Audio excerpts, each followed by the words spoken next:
بسم الله الرحمن الرحيم الحمد لله وكفى والصلاة والسلام على الحبيب المصطفى صلى الله عليه وعلى آله وسلم تسليما كثيرا.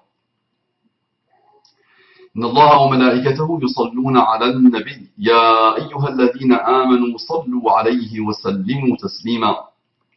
رب اشرح لي صدري ويسر لي أمري واحلل عقدة من لساني يفقه قولي. إخواني أخواتي أبنائي بناتي أعزائي عزيزاتي أصدقائي صديقاتي أعدائي عدواتي mes ennemis et mes ennemis, ceux qui m'ont déclaré de l'animosité, la guerre parmi les musulmans à cause d'un sectarisme exacerbé, un orgueil souvent sans limite et une non-connaissance totale du strict minimum de la religion d'Allah subhanahu wa ta'ala. Et parfois aussi, et souvent, quand je déstabilise un peu leur système de pensée, leur bien-être ou leur mal-être. Et je m'en excuse. Je leur dis, je vous aime en Allah subhanahu wa ta'ala. Je leur dis, assalamu alaikum wa rahmatullahi wa barakatuh, que la paix d'Allah subhanahu wa ta'ala, sa miséricorde et ses bénédictions soient sur vous, mes frères et sœurs, partout dans le monde. Quel bonheur de partager un petit bout de chemin avec vous. J'ai beaucoup de respect pour vous tous, beaucoup d'admiration, beaucoup d'amour, beaucoup de fraternité islamique.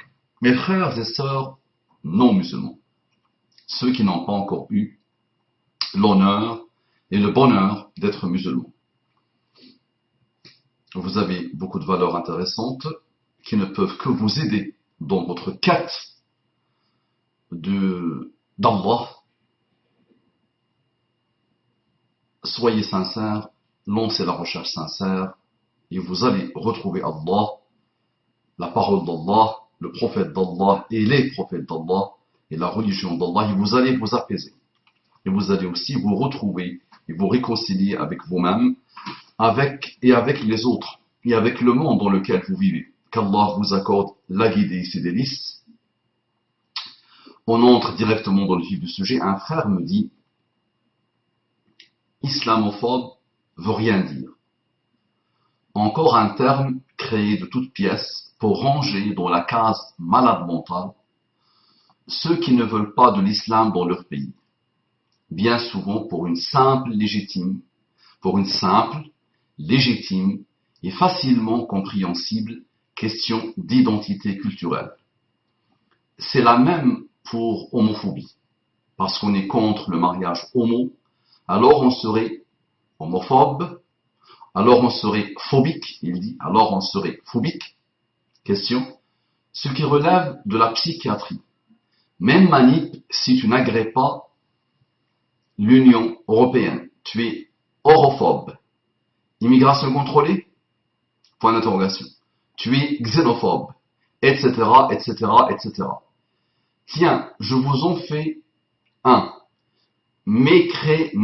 Mécrénophobe. Mécrianophobe. Pas mal non plus celui-là, non? Abu Umama de l'Oasis, ne serait-il pas un peu franc-maçonnophobe sur les bords? Attention, la cellule capitonnée est pas loin. Ce frère a entamé son cheminement vers l'islam depuis un certain temps. Là, je t'étonne, c'est ça? Tu vois que je mérite bien la cellule capitonnée, n'est-ce pas? Oui, ce frère a entamé son cheminement vers l'islam depuis un certain temps. C'est un invité de ma chaîne L'Oasis de l'Excellence, YouTube, et il n'arrête pas de faire des commentaires. Il n'arrêtait pas au début de me titiller, parfois de me manquer de respect. Mais je le vois là, machallah, il regarde les vidéos, il s'instruit, il observe. Et ça, c'est un signe d'un début de cheminement vers la religion d'Allah subhanahu wa ta'ala. Si et seulement si, tu finis par retrouver un atome de sincérité. Donc là, tu penses que je mérite la cellule capitonnée ou ma démarche pointe vers la folie psychiatrique, vers les hôpitaux psychiatriques. je vais te démontrer que peut-être c'est toi qui s'est oublié et qui a fui une cellule psychiatrique et qui mérite peut-être, s'il ne se remet pas en cause, la cellule capitole. Bismillah. Maintenant, on relit le message. Islamophobe veut rien dire. Ça dépend ce qu'on entend de ça. Personnellement, tu as bien observé mes rappels, j'ai rarement parlé de l'islamophobie, et ce sont des choses qui ne m'intéressent pas beaucoup. Je dis franchement, ça peut déranger mes frères et sœurs, mais je dois m'expliquer encore, parce que j'ai déjà expliqué la chose. Le mot islamophobie, les actes islamophobes, quand tu entends ceux qui s'intéressent à cette problématique parler, tu verras que c'est encore tout petit. C'est un petit nombre. Tu vas me dire, oui, mais ça va grandir si on ne fait rien. Très bien, ça va grossir, ça va augmenter si on ne fait rien. Je suis d'accord. Maintenant, qu'est-ce qu'on entend par le mot islamophobie? Le problème, c'est ça. Qu'est-ce que toi, tu entends? Qu'est-ce que moi, j'entends? Qu'est-ce que X entend de mot islamophobie? Donc, nous devons faire un peu de sémantique, comme toujours, un peu de nomenclature. Donc, encore un terme créé de toutes pièces pour ranger dans la case malade mentale ceux qui ne veulent pas de l'islam dans leur pays. Bien souvent pour une simple légitime et facilement compréhensible question d'identité culturelle. Alors donc voilà, c'est ça la définition que toi tu lui donnes. Mais ce n'est pas celle-là. Et là, tu as été un escroc, tu es malhonnête, tu es un menteur, Habibi. D'accord? Tu es vraiment un menteur. Le Habibi, c'est mon bien-aimé en humanité. D'accord? En humanité, pas en autre chose. Donc, encore un terme créé de toutes pièces pour ranger dans la case malade mentale? Non. À partir du moment où quelqu'un vient attaquer l'islam, un non-musulman, il le fait avec respect. Il attaque le Coran. C'est son droit. C'est son droit. Il refuse de croire, il refuse l'islam, c'est son droit. Je n'ai pas le droit de dire qu'il est islamophobe. Au contraire, plus il attaque, plus moi ça me stimule. Parce que je ne peux que lui clouer le bec.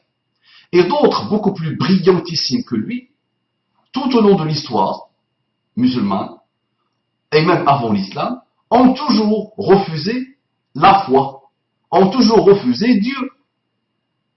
Et ça n'a jamais posé problème.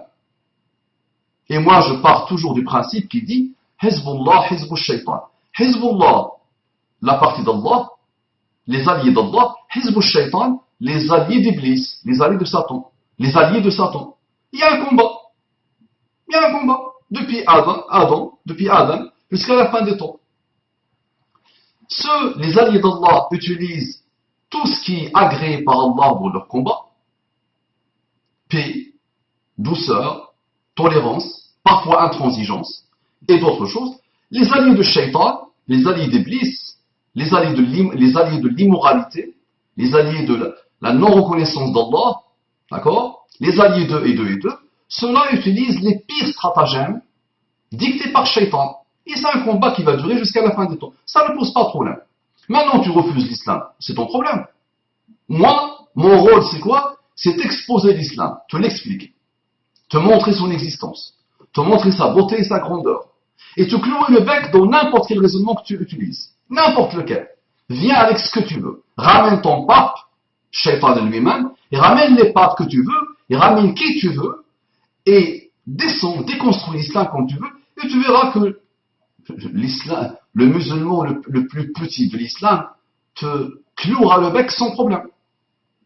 Donc, ta définition à toi de l'islamophobie est une définition d'escroquerie totale. Maintenant, je vais te donner quelques indications sur ce que moi j'ai compris de l'islamophobie, et je n'ai pas été derrière. Et je ne suis pas derrière l'association qui aujourd'hui s'occupe de recenser les actes islamophobes et d'essayer de répondre d'une manière légale, juridique, légitime. Pour moi, l'islamophobie, c'est tout acte, d'accord, tout acte de marginalisation du musulman, d'agression de musulmans, de discrimination de musulmans, d'accord, de pointage méchant sur les musulmans. Et rajoute ce que tu veux. C'est ça. Ça n'a rien à voir avec le mot islam dans la religion de l'islam. Ça veut dire, je dis, le Coran est une parole humaine inventée par Shaitan. Ça, pour moi, c'est pas un acte islamophobe. Monsieur Guy Pagès passe son temps à dire que le Coran a été inspiré par Shaitan à Muhammad sallallahu alayhi wa sallam. Moi, je ne l'appelle pas islamophobe. Attention. Il fait le rôle d'autres qui l'ont précédé, de shayatin, qui combattent la foi, qui combattent l'islam. Donc c'est pas, je ne le vois même pas le pauvre, il me fait rire. J'ai pitié de lui. Donc, rajoute à lui les milliards et les milliards de personnes, depuis Muhammad sallallahu alayhi wa sallam, ou depuis même Adam, qui ont toujours refusé la foi. Ça ne pose pas de problème, ça. Ils sortent un argument, ils trouveront toujours, alhamdoulilah, des gens pour rigoler sur eux, et rigoler sur leur argument, et leur clouer le bec. Ni plus ni moins. Donc arrête d'être malhonnête, et ne sois pas un escroc. D'accord? Parce que tu es peut-être, toi, dans une cellule capitonnée, dans ta tête, dans ton âme, dans ton cœur. Ça marche. Maintenant, tu dis aussi pour une question d'identité culturelle. Donc ceux qui ne veulent pas de l'islam dans leur pays, si tu ne veux pas de l'islam dans ton pays, c'est que tu es fou. Pourquoi? Parce que tu peux dire dans ton cœur, je ne veux pas l'islam dans mon pays. Tu peux le dire à d'autres. Tu peux me le dire à moi. D'accord? Tu peux sortir à la télé et le dire. D'accord? Et aujourd'hui, tout le mouvement, franc-maçonno, sioniso, laïcazo, athéique, joue ce jeu. Tous les gens, tous les combattants de l'islam, tous ceux qui combattent l'islam aujourd'hui, tous ceux qui combattent la morale, tous ceux qui combattent la foi, la spiritualité, sont dans le même combat, utilisent des puissances inégalées, subhanallah, pour refuser l'islam et pour exprimer leur dégoût total et pour dire qu'ils ne le veulent pas. Oui, mais ça sert à rien. Parce qu'il est là. Il faut faire avec. Donc moi, je veux te sauver de la cellule capitonnée et ne sois pas comme le fameux prêtre qui s'est brûlé vif. Il a laissé une lettre pour dire qu'il n'arrivait plus à supporter la propagation foudroyante de l'islam dans son pays.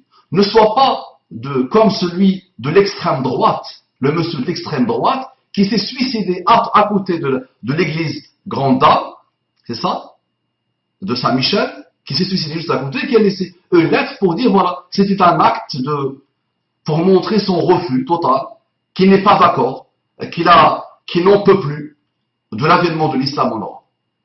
Donc là, il n'y a rien à faire, Habibi. Attention, il n'y a rien à faire.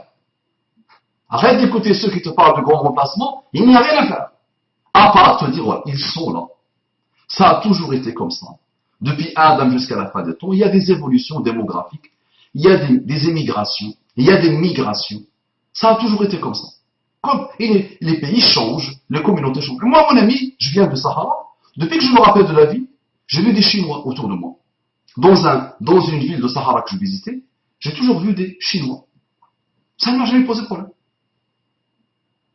Ils travaillent, ils œuvrent, ils font du business, ils font de la finance, ils font de l'économie, ils sont derrière des projets. Les Bédouins n'ont rien su faire, les pauvres, et ils ont divorcé avec l'ilm, avec la science, avec la civilisation, avec le progrès. Donc ils ont laissé d'autres s'occuper de leur village et de leur vie. Pas de problème, moi ça ne me pose pas de problème.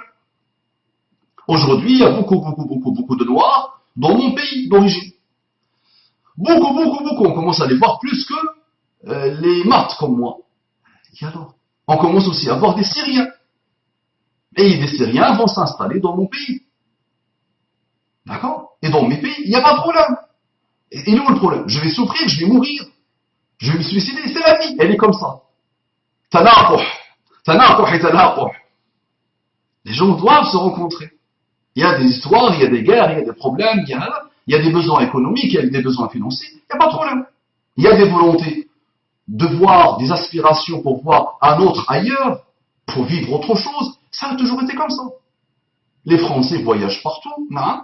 Et d'autres viennent en France, ça ne pose pas de problème. Si ça te pose problème, tu finiras dans la cellule capitonnée. Et tu es déjà dans une cellule capitonnée au niveau de ton âme. Donc remets-toi en cause. Remets-toi en cause. Il n'y a rien à faire. Je dis franchement, il n'y a rien à faire. Les musulmans sont là. Et ils sont là, ils sont dans leur pays. sont dans leur pays.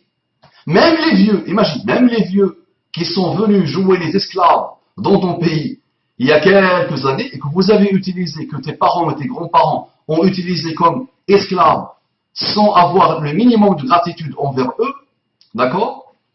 Aujourd'hui, ils vivent dans des foyers, ils ont aussi leur pavillon, leur maison, leur appartement, ils sont bien installés. Aujourd'hui, quand ils partent à l'étranger dans leur pays d'origine, un mois, ils sont impatients de revenir. C'est-à-dire même ceux qui ont passé des années et des années, qui ne sont pas nés ici et qui ont passé des années et des années dans d'autres pays, aujourd'hui, ils considèrent que 30 ans, 40 ans dans ce pays fait que ce pays devient de leur. Et c'est une aberration de leur dire le contraire. Et ça a toujours été comme ça.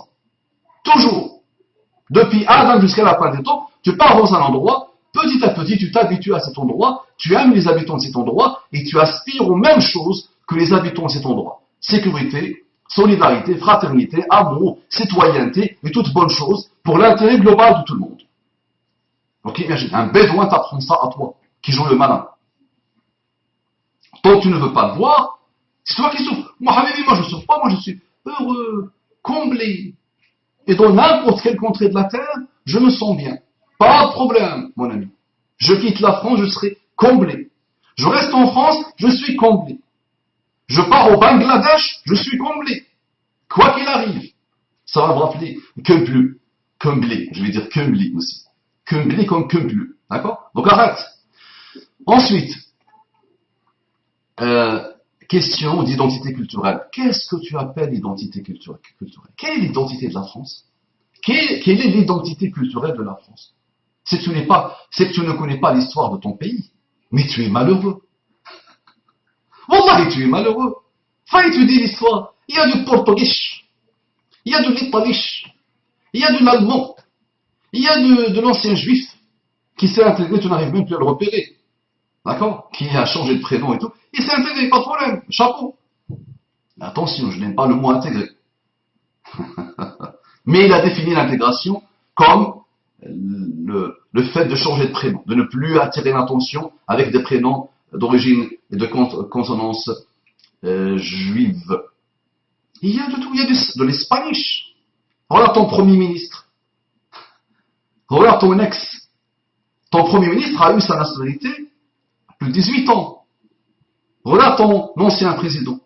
Son père, à lui, est un juif. Hongrois. C'est ça la France. Et c'est justement ça qui fait la puissance de la France. Que des gens d'origine diverses et variées, subhanallah, avancent. Et finissent par aimer leur patrie, leur peuple, et travailler dans le même sens que tous les hommes et les femmes d'honneur qui veulent que ça avance, qui veulent que la communauté nationale avance. Donc qu'est-ce que c'est qu'une identité culturelle? Mais tu es fou, qu'est-ce qui t'arrive? C'est nul capitoni, attention, c'est toi qui l'as cité. Ensuite, c'est la même pour homophobie. Parce qu'on est contre le mariage homo, alors on serait phobique. Ah, tu sais, les jeux de nomenclature, tu es mal tombé. Personnellement, ça ne m'intéresse pas trop. Oui, moi je suis contre le mariage entre hommes. Et je suis contre le mariage entre femmes. Ma religion interdit l'homosexualité. C'est strictement, strictement, strictement interdit. Point. J'ai pas besoin de dire que je suis homophobe. Ça ne m'intéresse même pas. D'accord? Mais à chaque fois que tu me poseras la question, même si tu mets 2 sabres sur mon cou, d'accord? Je te dirai la même chose. Ma religion interdit strictement l'homosexualité. L'homosexualité est un péché dans ma religion, d'accord? Je suis contre le mariage, et même pas le mariage, que d'un homme et une femme, un homme et un homme, font un acte sexuel entre eux. Je suis contre. C'est mon droit, non? Moi, je suis contre. Est-ce que je dis aux gens, faites mal aux homosexuels? Est-ce que je dis aux gens, frappez les homosexuels? Est-ce que je dis aux gens, violentez les homosexuels? Non. C'est aussi interdit, je ne peux pas le faire. Par ma religion, elle est interdite, je ne peux pas le faire. D'accord? Ah non. Tu veux m'appeler homophobe, tu veux m'appeler totophobe? Fais ce que tu veux, c'est ton problème. Ensuite, tu es aussi dans ton droit de ne pas aimer le fait qu'un homme couche avec un homme et qu'une femme couche avec une femme. Et tu es dans ton droit de ne pas aimer que des hommes se marient. Et tu es dans ton droit d'exprimer ton étonnement, d'exprimer ton malheur, ta tristesse, ton chagrin, que le monde évolue vers ça. C'est ton droit. Moi, je ne vais pas te dire que tu es homophobe ou autre. Je vais te dire que c'est ton droit. Donc, tu vois la clairvoyance, tu ne la vois pas. Tu vois la sagesse ou pas? Tu vois la puissance du raisonnement ou pas? C'est juste si tu es malhonnête que tu ouvres encore ta bouche. D'accord? Tu vois comment je me tire des fleurs? Tu le vois ou pas? Très bien. Ensuite, même voilà le mariage, ce qui relève de la psychiatrie. Tu vois, tu ponds des raisonnements et après tu fais des catégorisations et tu joues le malin. Donc tu ponds des choses à la base mauvaises, pas bonnes, le raisonnement ne tient pas beaucoup, hein, et après tu nous jettes la psychiatrie dans le visage. Pourquoi pas? Mais tu vois, quand tu craches comme ça sur le soleil, le crachat finit par faire quoi? Par te retomber dessus. Ok. Immigration contrôlée, tu es xénophobe. Là, tu es dans ton droit et les hommes politiques de ton pays sont dans leur droit de vouloir réguler l'immigration. Ça pose aucun problème. Ça ne pose aucun problème. Et personne n'a dit que tu es xénophobe en faisant ça. Et ta copine Le Pen, si tu viens de chez Le Pen, personne ne dit qu'elle est xénophobe parce qu'elle veut réguler l'immigration, parce qu'elle veut contrôler l'immigration. N'importe quel pays souverain aujourd'hui, des 200 dernières années, une fois qu'ils ont mis en place des frontières, le mal est fait, ce qui est fait, d'accord? Ça limite un peu le mouvement des humains, c'est récent dans l'humanité, attention, c'est vraiment très récent dans l'humanité, qu'on limite à ce point. On peut le comprendre, attention, les arguments peuvent se valoir.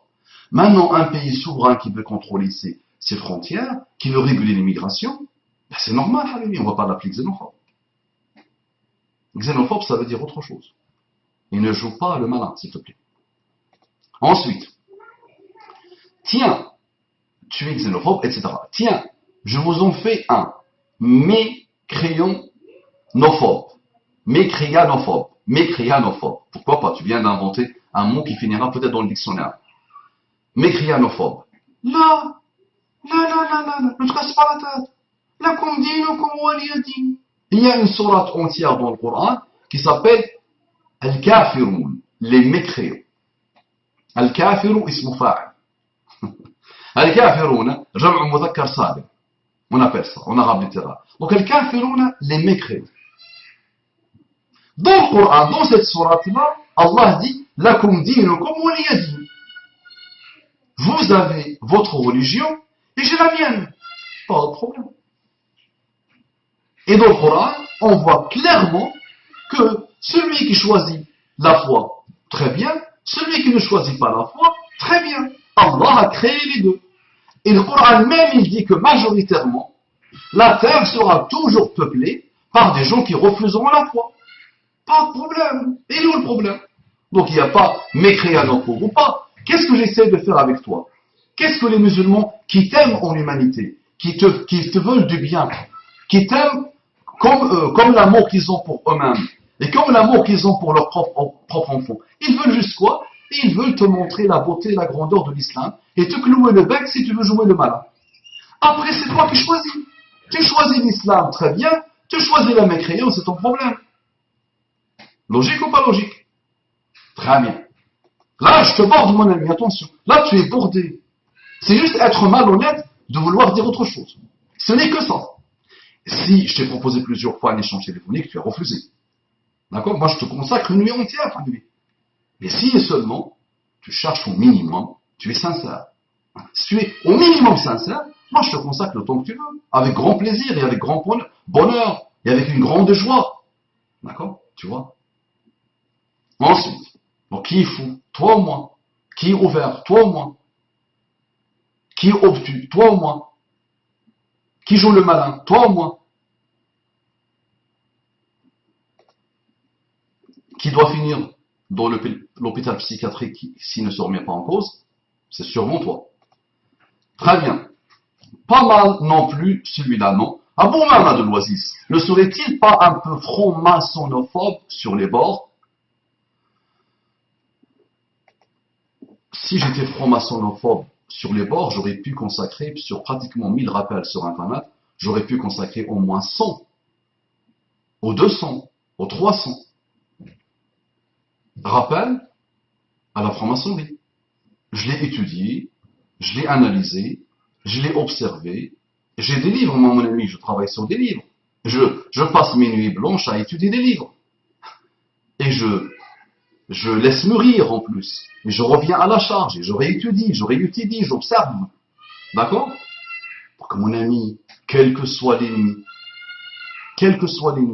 il n'est rien. Le plus grand danger pour les musulmans s'appelle les musulmans. C'est pas les francs-maçons. Et j'ai toujours dit, qu'est-ce que c'est que les francs-maçons? Qu'est-ce que c'est? Donc déjà, on les présente comme un corps unifié, qui ne vit que pour combattre l'islam. Mais ils sont divisés à l'infini. Ils sont 170 000 en France. 170 000 par rapport à 6 millions minimum, ou 9 millions, ou 10 millions. Qu'est-ce qu'ils peuvent faire? 170 000 très divisés.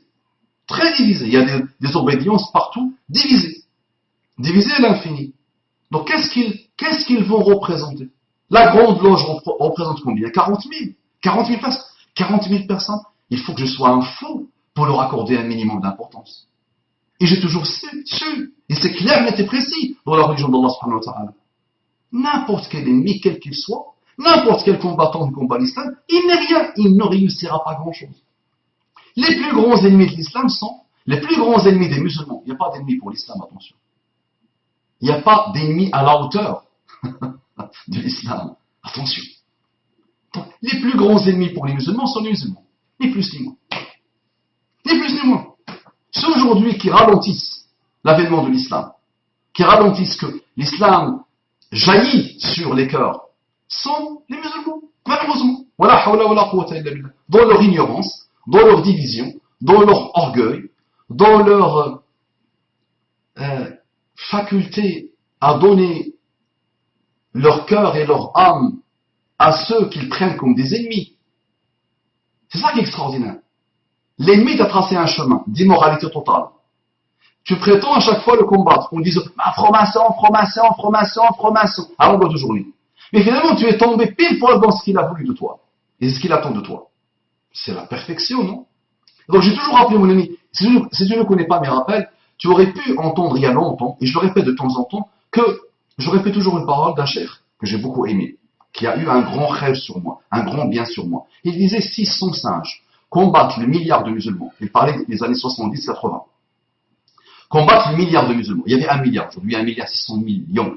Extraordinaire. Donc 1 milliard. Si 100 singes combattent le milliard de musulmans, les singes finiront par vaincre, les 100 singes finiront par vaincre le milliard des musulmans. Pas grâce à la force des singes, mais à cause de la faiblesse des musulmans. Mon frère, les musulmans n'ont de l'islam que le nom, majoritairement.